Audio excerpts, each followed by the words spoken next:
Good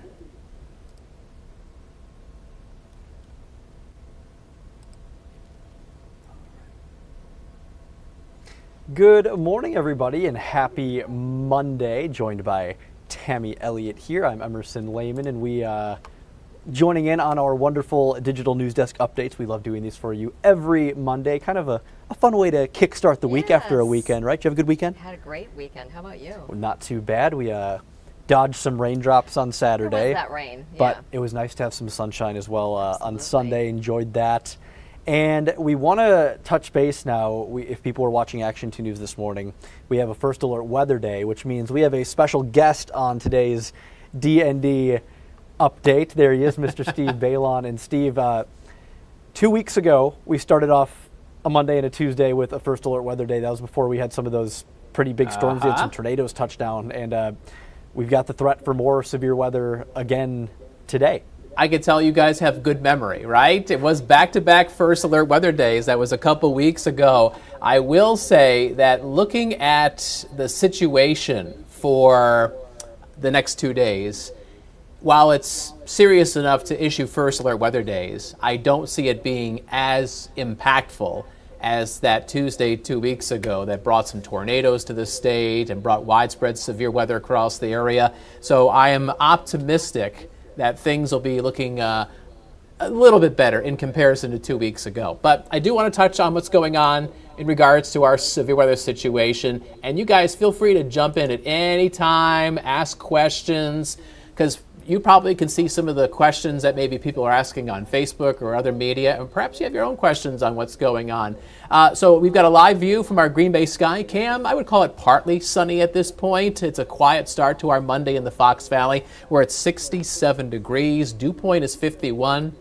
And I'm watching that dew point number because that's going to be going up as the day wears on, as a south to southeast wind brings in some humidity. And that's important for a few reasons. First of all, it'll make things a bit more uncomfortable this afternoon. It'll feel a little bit sticky out there. But even more than that, the humidity is fuel for perhaps some big thunderstorms. And this is really all part of our next weather maker. We're going to have some clusters of strong thunderstorms later today and late tomorrow. At times, they could have some hail. They could have some high winds. So today and tomorrow are both First Alert Weather Days. First Alert Viper Max shows dry weather in the Fox Valley, but you can see to the north and west there's some, I would say, heavy thunderstorms. These are not severe northwest of Stevens Point, Wittenberg, but as they're making their way through Langley County and into southern Forest County, there's some downpours. Not as much lightning as I've noticed over the past couple hours, which is a sign that they are slowly weakening. And coming into northwestern Shawano County, there's probably a little bit of some pea-sized hail that's heading to the north and east. So you folks in Langley County and Menominee County may be noticing a little bit of some small hail with these thunderstorms as they lift off to the north and east. But farther south in the Fox Valley, that's where I think you have a better chance of seeing some strong thunderstorms this afternoon. Those are the ones that possibly could have some hail and some high winds. So the sun that you may be seeing right now is going to gradually fade away. Thickening clouds, showers and storms developing this afternoon. High of 76. But that temperature late in the day will probably come down a few degrees as it starts to rain. But even though the temperatures are going down, Emerson and Tammy, the humidity is not going to be going down. It is definitely on its way up. And like you said, Steve, that sun, that humidity, so that sun that people are seeing now, that could kind of fuel those storms for later today, right? Yeah, think of it this way. So, in order to get a fire going, you need like a match to, ignite the fire, but you also need some sort of fuel, right? Well, think of the humidity as like gasoline. You spread it somewhere and then you light a match. Well, then the humidity is the fuel for the thunderstorms to get stronger, to thrive. And so to add extra humidity is to add extra unstable air, which helps to get the thunderstorms to really pop. So what's happening is we've got an area of low pressure in Minnesota, and you see that red barbed line? That's a warm front. That is pushing in from the southwest. That's the leading edge of this more humid air mass. Now, the warm front kicked off the thunderstorms across the North Woods overnight and early this morning. That warm front pushing towards the valley could kick off that next round of thunderstorms farther south, where the atmosphere right now is undisturbed in the Fox Valley. So we have about Highway 64 and south, that bright green color, that yellow color there, that's a level 1 to a level 2 risk of severe weather on the 1 to 5 severe weather scale. So what exactly does a level 1 or a level 2 mean? It means that isolated to scattered severe thunderstorms will be a possibility. The big concerns that we have here in the First Alert Weather Center, that these storms late this afternoon could have some strong wind gusts, around 40 to 60 miles an hour. Maybe that takes down a few tree branches. Hail, 1 inch in diameter. I'll tell you something right now. Farmers hate hail because it can be so devastating to a crop. Now, we haven't had a lot of time to really grow a lot of crops, but I'm sure there's some tender young plants that are in some of the farm fields that we don't necessarily want to get hit by some hail. Heavy rain is a possibility as well, perhaps some downpours when people are trying to drive home from work. There's an outside chance that a tornado could spin up, especially south of the Fox cities, but that risk in comparison to the other threats seems to be on the low side. And we talked about it last week. Tammy, is the farmers, they'd been trying to dry out their fields, be able to get into the fields, and they had like 2 days of that. And then, we had some more rain over the weekend too. So, I mean, this isn't exactly ideal conditions for them right now. Yeah, it'd be nice to have a prolonged dry stretch, just when like the fields were kind of drying out a little bit and not quite so soggy, so drying out enough where you can get some of the machinery out there. All of a sudden we get some more rain. And the thing is about these thunderstorms is that they're going to be really scattered. So some folks could pick up an inch of rain, other folks may get nothing. It just really all depends on the luck of the draw. Emerson, you were bringing up the point about the humidity. You can see on First Alert Pinpoint Predictor that dew point going up. So right now it feels comfortable, but don't be surprised if you've got the urge to switch on that air conditioning this afternoon. To a lesser extent, it makes things a bit sticky and uncomfortable, but really the bigger deal is the fuel for the thunderstorms. So when we add that humidity, that adds thunderstorm energy to the atmosphere, and around mid-afternoon, it is going to be mostly from, say, Oconto County, Green Bay, and southwest, where you see that orange color there. That's where we have some moderate thunderstorm energy. So this first batch of rain and storms that we are seeing right now, that cuts across the North Woods and weakens between now and 1 o'clock this afternoon. And then that next round develops around and after 4 p.m. farther south in the Fox cities, across central Wisconsin. And once we get to about 6 p.m., you can see more reds on the map. That's where we're getting those downpours, possibly some hail, some gusty winds. These storms will be drifting across the valley over towards the lakeshore if Pinpoint Predictor is correct. But as the night wears on, as the atmosphere cools down and we start to, use that instability in the atmosphere, the thunderstorm should probably weaken overnight. So your severe weather outlook, it's moderate for today. Tomorrow, also a First Alert Weather Day, it's low. We might have to upgrade that. It all depends on the timing of a cold front coming through Tuesday evening, Tuesday night. That could also produce some big-time thunderstorms. So right now we're mostly in the upper half of the 60s.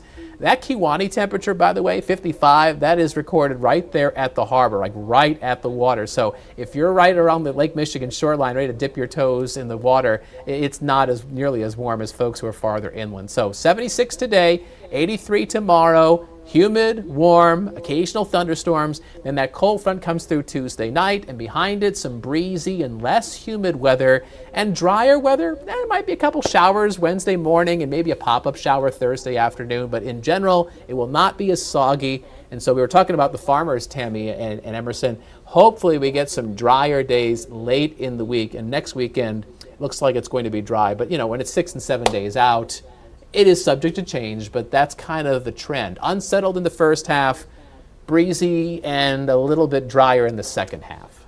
Wisconsin doesn't want to make it too easy on you, Steve, so it can always change, but we appreciate those looks ahead, and hopefully we'll be able to enjoy that sunshine later. And we'll Mother Nature, I was going to say, let you get ready for your midday 9 o'clock newscast with Aisha.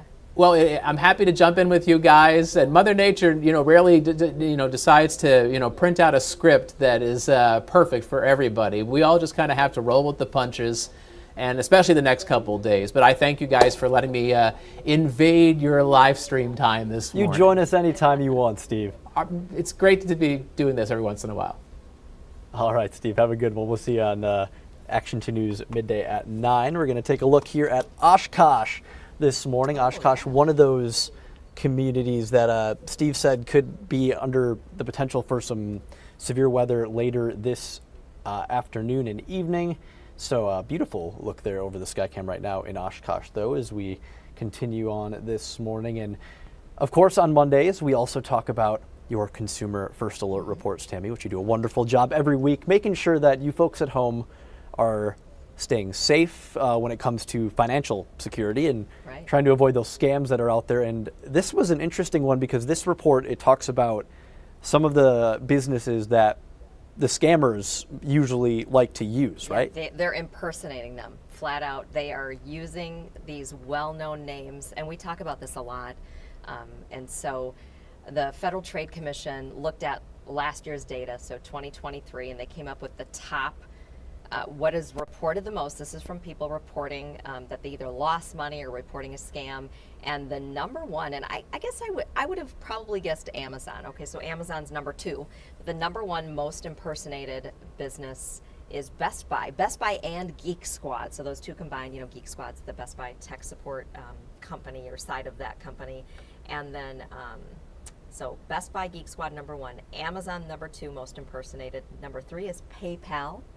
Number 4, Microsoft, with those pop-up scams. They try to make you think that your computer's infected, and it's not real. And these are all, like, as you go through that list, these are all companies that a lot of people probably that are watching right now, they use those on a weekly basis at least. And then the other thing about it too is the amount of money lost. So just with these impersonation scams, $600 million lost last year.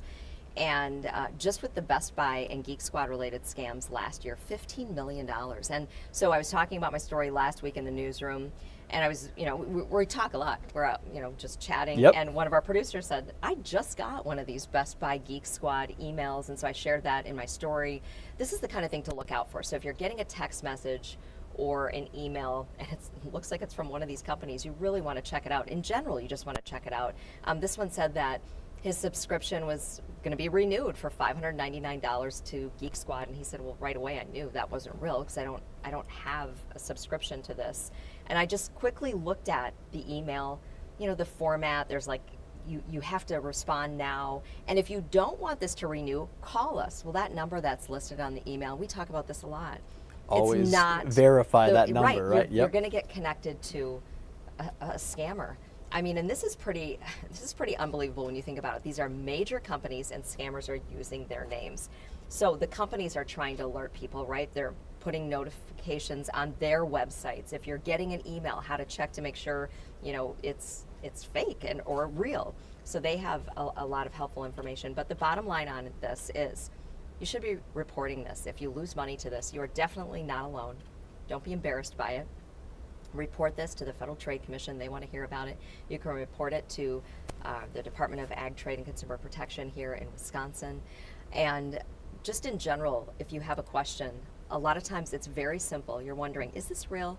And you can just simply put in your search engine. You put the word, maybe a couple words that you have, whether it's in the email or even just the product or the company, and then put scam. And then you'll see scam reports coming up. Check my Consumer First Alerts on our website. I have just, every week we do a report. Every Friday. Every Friday, and there's a lot of other information there too that's helpful.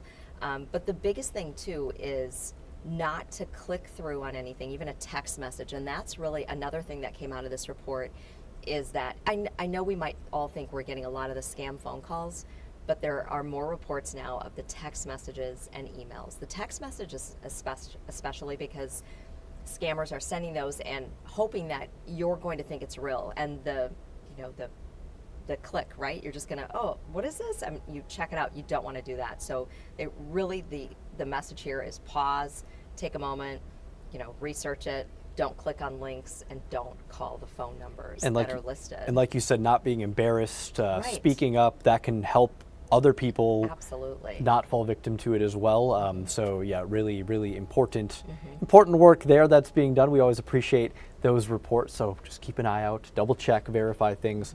One other story that we want to bring to your attention this morning that we've been following. The Brown County Sheriff's Office continuing to search for this young lady right here. This is 17-year-old Olivia Knott from the town of Pittsfield. She has been missing since May 20th, so we're just bringing this onto your screen again, showing you her photo there. You can see she has a piercing in her nose. She's said to be about 100 pounds and around 5 feet tall. So they're asking anyone with information on her whereabouts to contact her or contact Brown County Sheriff's Office to hopefully bring her home safely. And again, as Steve mentioned at the beginning of our digital news desk update here, we have a First Alert Weather Day. So make sure to download our First Alert Weather app. If you're watching this on Roku, maybe you can pull out your phone right now. Otherwise, once we finish up watching here on your mobile device, you can head to the Apple App Store or Google Play. Anywhere you get apps, really, you can download the WBAY First Alert Weather app. And make sure you have your First Alert safety plan in place. Have a safe place to go. Make sure your phones are charged. Just be ready for anything, because as we saw 2 weeks ago, this weather can change very quickly in Wisconsin and can leave a lot of people perhaps without power, with damage to their homes or things like that. So we want everybody to be safe and be prepared. And I would just say, especially if you have plans outdoors, to have that weather app. I mean, I use it faithfully, and I get alerts. I put it on Follow Me. So if I'm, moving between communities, I mean, even going from, Green Bay to Appleton to De Pere to, Howard. So it'll follow you along, and it'll give you those alerts, if lightning is detected, if there's storms, exactly what's happening. So it's just really helpful and really important, like I said, especially if you have plans outdoors to stay on top of the weather. 100%. And now we're going to... skies in Shawano. Beautiful. Look, here's Appleton here, and then, we got Shawano coming up here in standby right there. Look at those skies in Shawano. You can just see the weather making its way east, right? So, definitely keep up to date with Steve and the whole team. They'll be keeping you first alerted as that weather makes its way through northeastern Wisconsin. And have a wonderful Monday, everybody. We will see you tomorrow morning on Action 2 News this morning starting at 4:30. So we look forward to seeing you then.